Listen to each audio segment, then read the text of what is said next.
present here. Every morning we unlock our phones, watch rockets launch into space, use digital payments, and hear the world talking about India.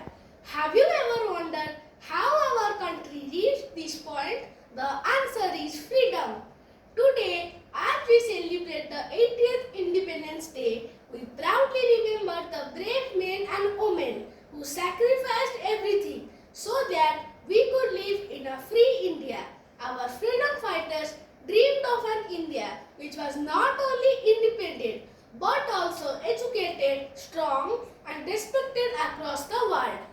Today we are seeing their dream come true. India is making history in many ways. Scientists have amazed the world with successful space missions. Our young innovators are creating new technologies.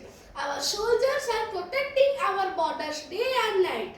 Our doctors, farmers, teachers, and workers are helping build a stronger nation every day. But friends, the future of India is not only in the hands of leaders, it is also in our hands.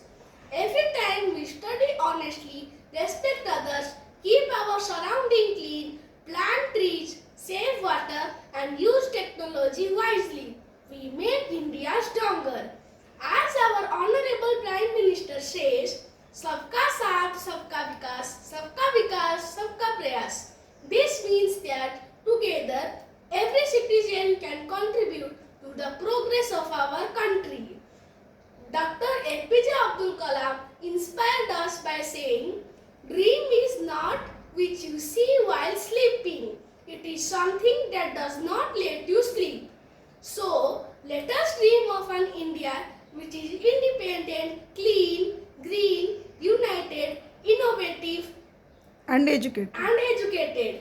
The freedom fighters gave us freedom. Now it is our turn to give India the best. Jai Hind, Jai Bharat.